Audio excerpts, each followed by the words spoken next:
saya sempat shock, kaget. Posisi saya itu pas waktu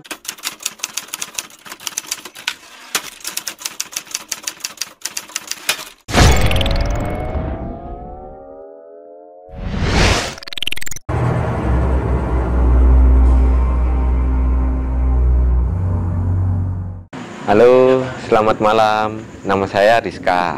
Kisahnya itu, saya kan profesi saya sebagai driver. Ketepatan saya dapat order ke luar kota. Salah satu masih Jawa Timur sih, tepatnya masih Jawa Timur. Terus lah itu mulai awal itu saya mengalami hal-hal yang mistis di perjalanannya.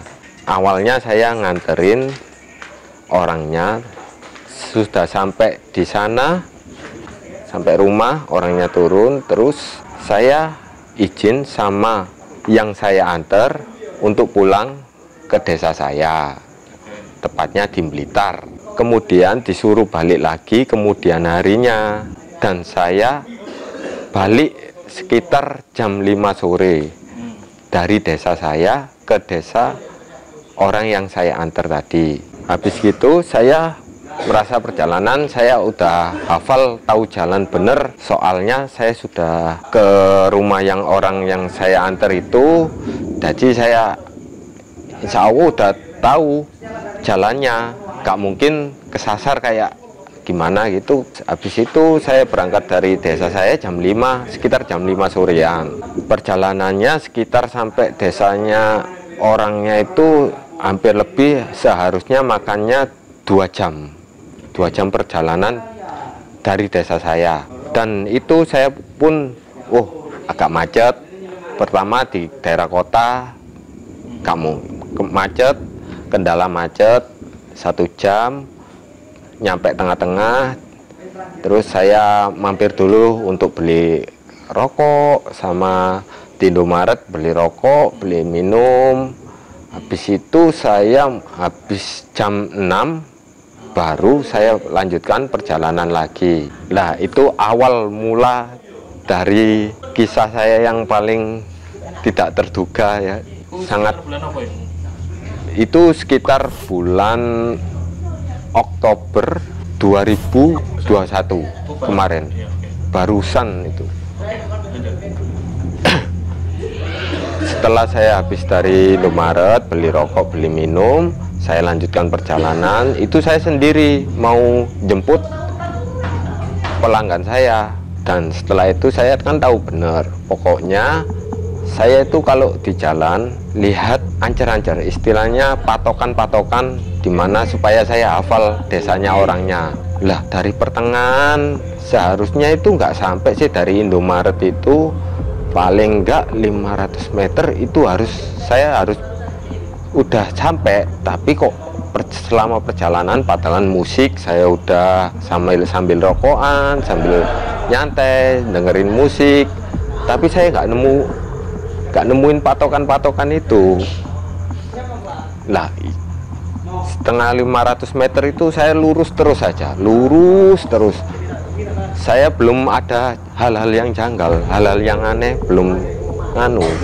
belum terfikirkan di dalam pikiran saya sih.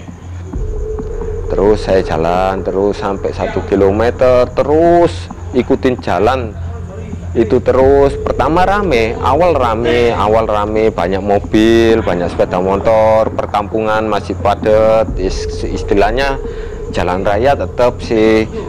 Itu kan akses jalur besar, emang menuju, katanya sih kata orang situ, akses untuk menuju ke salah satu pantai selatan yang di wilayah perbatasan antara Malang sama Blitar.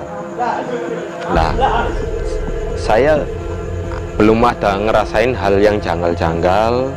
Terus habis itu saya lanjutin terus saja sambil musik. Tapi kok setelah udah 4 km itu saya merasa aneh. Loh, saya nggak sejauh ini, seharusnya desanya nggak sampai 4 km dari Indomaret yang tadi saya hampirin tadi berhenti. Tapi kok tiba-tiba saya kok kepikiran, kok ngerasa nggak enak, kok ngerasa saya ini kejauhan. Tapi saya terusin aja, soalnya masih rame, kanan kiri masih ada pemukiman warga, sama jalannya agak besar, masih bisa dilewatin lalu lintas biasa. Terus habis itu saya terus, udah 6 km, kok pemukiman warga itu semakin nggak ada, semakin nggak ada. Terus jalan yang di depan itu udah mulai sempit dan nggak ada satupun orang yang lalang melintang. Habis itu saya berhenti, sempat berpikiran saya berhenti dulu, menepi ke kiri dulu. Habis itu saya tengok HP, buka Google Map, saya cari alamat desanya yang orang saya jemput tadi, saya map, bener map itu ditunjukin lurus saja. Yes, saya ikutin lah, coba saya ikutin, saya belum ada pikiran sing aneh-aneh. Terus habis itu saya lanjutin kok jalan udah menyempit dan pemukiman udah mulai menghilang, pemukiman warga itu udah mulai menghilang, kanan kiri udah nggak ada pemukiman warga. Jadi saya lurus terus, gak apa-apa, saya nggak berpikiran untuk aneh-aneh, saya coba untuk lurus supaya saya sampai aja. Dan habis itu kok jalan semakin sempit, cuman cukup buat satu mobil. Jalan itu cuman cukup satu mobil aja. Kalau misal ada persimpangan mobil, udah nggak bisa lagi. Itu aku jalan terus saja, jalan terus sempit, meskipun jalan sempit, kanan kiri mulai sepi. Habis itu mulai kelihatan kok ini kok gelap, dan kanan kiri udah ada tebing sama jurang. Wah, ini saya berpikiran saya ini kesasar beneran, tapi saya berniat untuk lurus saja. Kenapa hati kecil saya merasakan untuk jalan terus lurus. Lah setelah saya turun, tempatan itu, jalan itu turun, posisi saya ada di atas, jadi jalan itu turunan semua, sama liku-liku tikungan yang terjal gitu. Setelah itu saya sempat shock, kaget. Posisi saya itu pas waktu tikungan turun, waktu belok ada pohon pisang jatuh. Sempat ada pohon pisang jatuh. Saya kira, berpikiran itu pocong. Saya kira itu pocong. Kan istilah pohon pisang kan kayak putih. Jatuh, terus habis itu, saya sempat kaget. Saya kira pocong, tapi bukan. Alhamdulillah bukan. Kelihatannya pohon pisang. Saya kecepatan tinggi sekitar 60 km lah. Saya terasa aja, saya lurus aja. Jadi pohon pisang itu saya injek, saya lindas itu. Habis itu lewati pohon pisang itu, angin itu kencang, saya sampai merinding, sampai pintu kaca saya tutup, kaca mobil itu saya tutup. Terus habis itu saya sama dim mobil, ngedim mobil, sama doa kayak gimana, istilah saya berdoa aja supaya selamat. Tapi kecepatan saya ya saya gak kurangin, tetap 60 meskipun jalannya belok-belok, liku-liku, turun tajam. Terus gak bisa kebayangin, soalnya kanan kiri itu udah tebing jurang. Jadi gak ada pikiran aku untuk balik pun tidak bisa, seorangnya nggak ada putar balik, jalan kan cukup satu mobil. Lah setelah itu udah kira-kira udah sampai situ tuh 4 km saya perjalanan yang tempat itu tadi sepi itu, sampai 4 km baru saya nemuin warung ada warung di tengah-tengah situ. Sempat aku berpikiran, pasti semuanya pasti berpikiran, kalau ada warung pasti nanti bertemu lagi pemukiman. Bertemu lagi pemukiman. Lah, setelah saya ketemu warung tadi, saya lurus saja lanjut. Belum saya sempat tanya, saya nggak mau tanya dulu. Pasti nanti ada pemukiman, pasti aku bisa tanya ke pemukiman tadi nanti.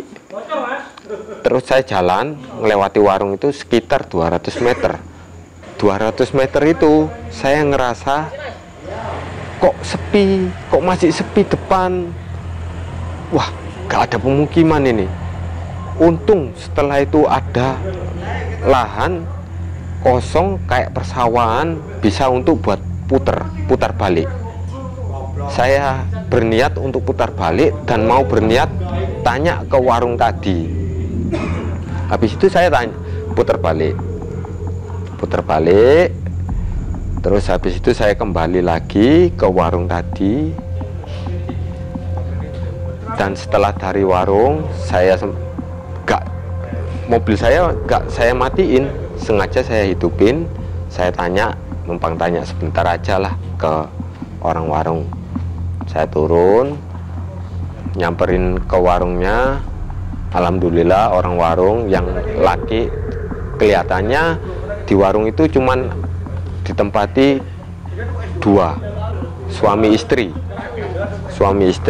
Yang nyamperin saya suaminya, yang cowok nyamperin saya minta tanya, numpang tanya.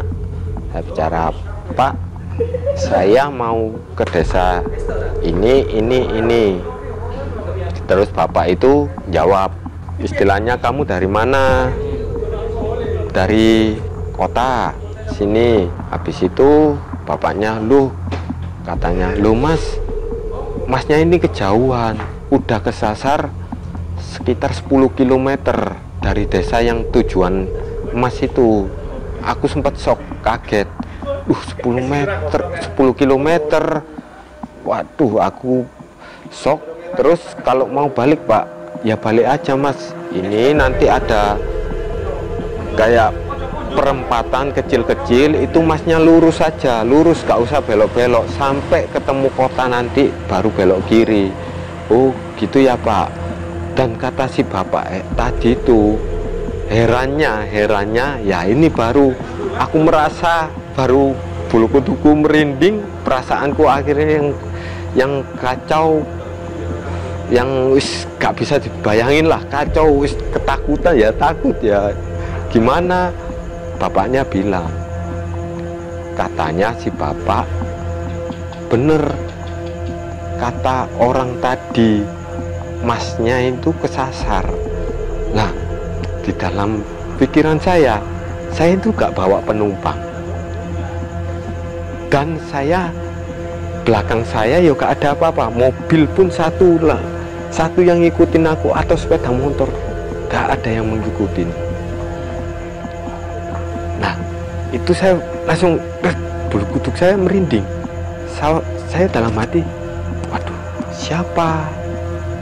Padahal saya nggak bawa penumpang, nggak bawa, belakang saya kosong, nggak ada orang sama sekali. Nah, saya dari situ saya wis kacau, pikiran saya kacau. Udah gimana, nggak bisa bayangin. Waduh, masa ini saya kesasar. Dan orang setelah itu saya tanya lagi ke bapak itu, berarti saya ini harus balik ya Pak ya? Iya Mas, kalau dari sini 10 km nanti ketemu perempatan besar kota, itu masnya harus belok kiri, jangan yang kecil-kecil itu belok lurus.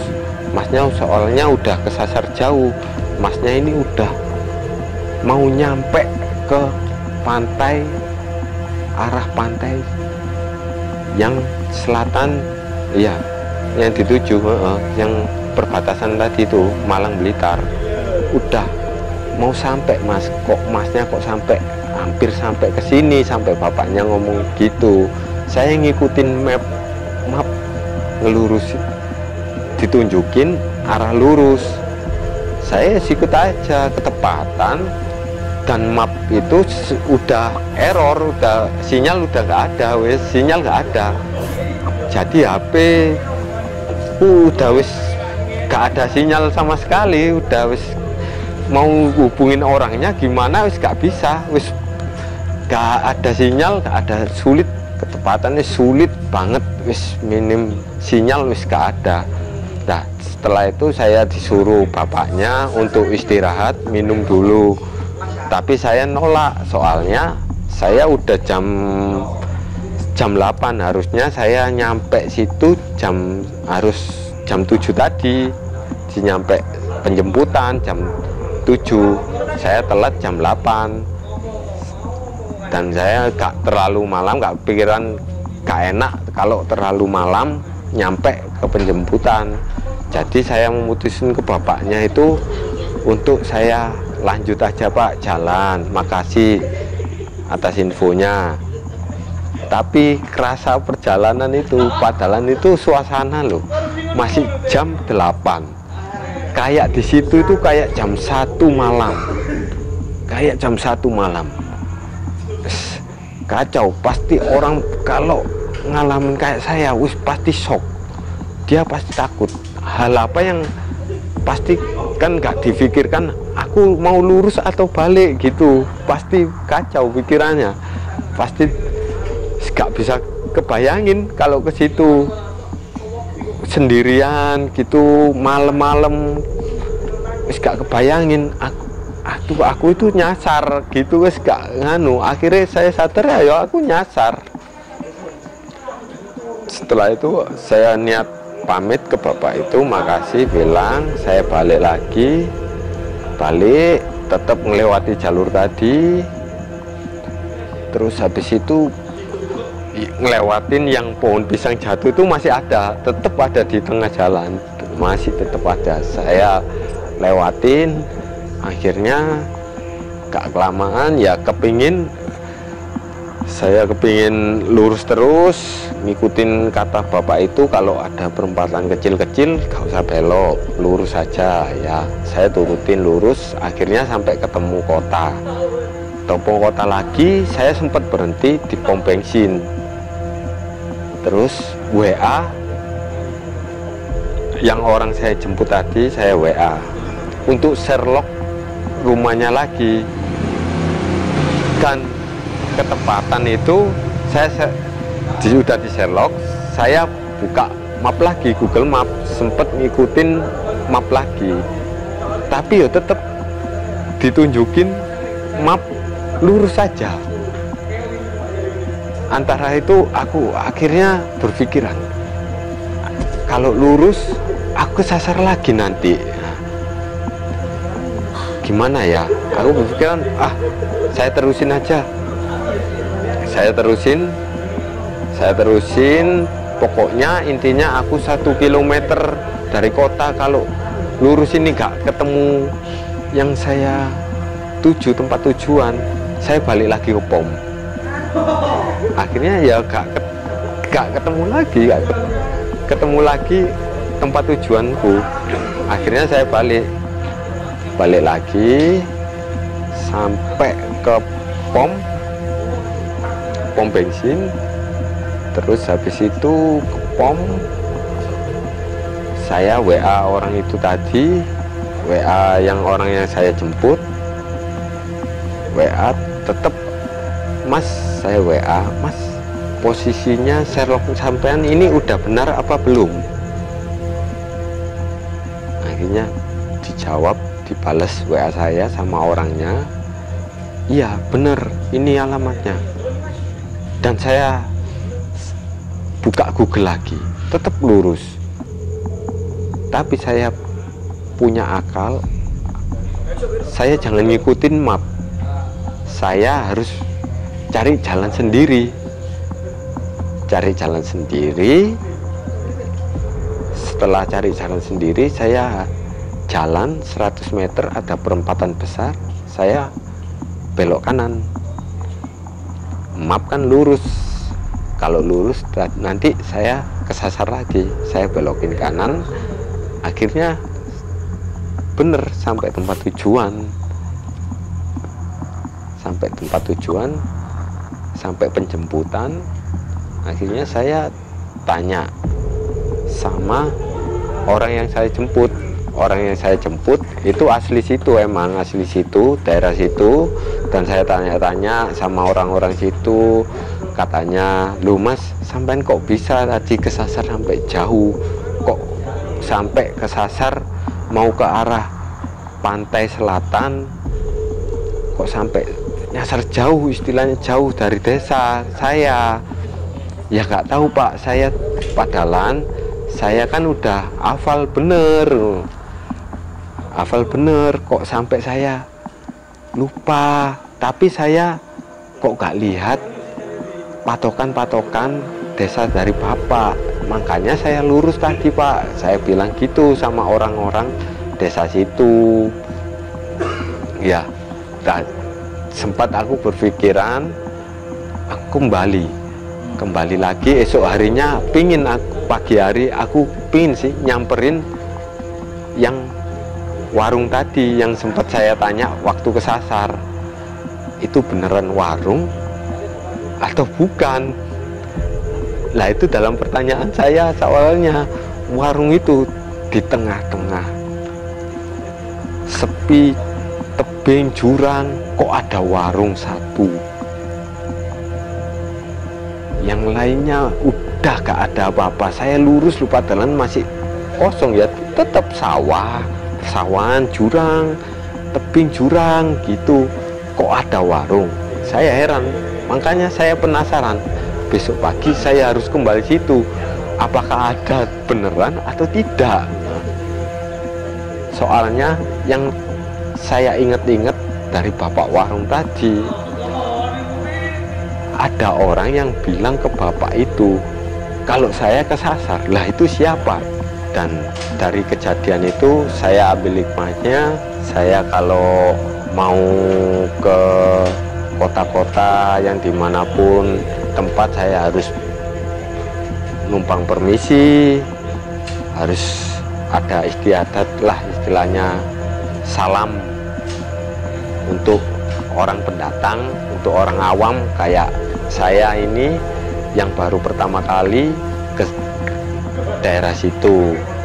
Ya, sekian, terima kasih cerita saya. Mungkin kurang berkenannya, saya mohon maaf. Ini cerita bukan sekedar fiktif, ini nyata dari saya. Ya, sekian, terima kasih ceritanya.